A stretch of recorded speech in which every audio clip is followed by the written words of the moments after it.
Senate Bill 216 by Senators Cutter and Michelson Janae, also Representatives Joseph and Hamrick, concerning standards that public libraries are required to include in policies regarding library resources. Madam Majority Leader. Madam Speaker, I move Senate Bill 216 on third reading and final passage. Representative DeGraaf.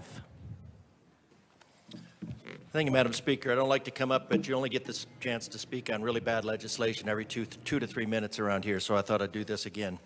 All right. Representative DeGraaf, I am going to invite you to be as respectful as you can. Focus on the policy and not the people as you proceed. Thank you, Madam Speaker. All right. I'm confident in the good intentions of the sponsors towards prevention of censorship, but I am afraid that this bill has consequences which you might not be aware. Currently, our Colorado Revised Statute speaks of the protection of the morality of our children, specifically Colorado Revised Statute 18-7-502.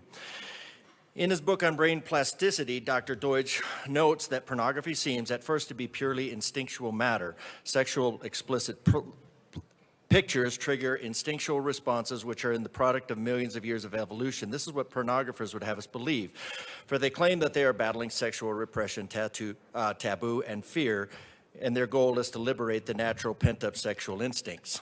Representative DeGraaf, to the bill, please. Yes, ma'am, it is, and I will get there. Because brain plasticity is competitive, the brain maps new, exciting images increased at the expense of what they had previously attracted them. Okay, in the category where history is a warning from the future, in the 1920s, Dr. J.D. Unwin wrote of the effects of sexual constraints. Increased sexual constraints, either pre or postnuptial, always lead to increased flourishing and Representative DeGraaf, one more time, to the content of the bill, not to a lecture on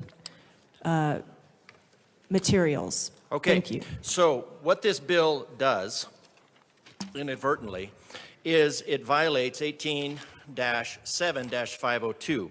It shall be unlawful for any person to knowingly exhibit, expose, or display any in public, at newsstands, or any other business or commercial establishment, frequented by children, or where children may be invited as part of the general public, any picture, photograph, drawing, sculpture, motion picture, film, or similar visual representation or image of a person or portion of the human body which depicts sexually explicit nudity, sexual conduct, sadomasochistic abuse, and which is harmful to children, any book, pamphlet, magazine, printed matter, however, and this is where it gets to the library, however reproduced, sound recording which contains matter enumerated in paragraph A of this subsection, or explicit verbal descriptions or narrative accounts of sexual excitement, sexual conduct, sadomasochistic abuse, which taken as a whole is harmful to children.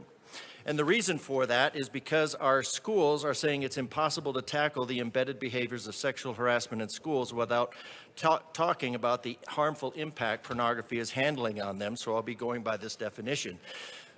The sponsor noted that there was about 136 books that were noted and that were challenged. And one of the books that is challenged is this book is gay.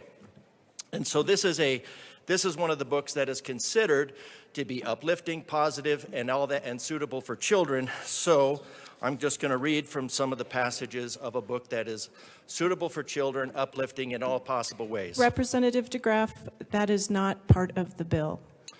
Ma'am, this is one of the books that was specifically noted by the sponsors as it would be protecting, and the bill makes it so that the bill inadvertently makes it so that parents are not allowed to challenge the content of these books. So a text, which is this, without context is pretext.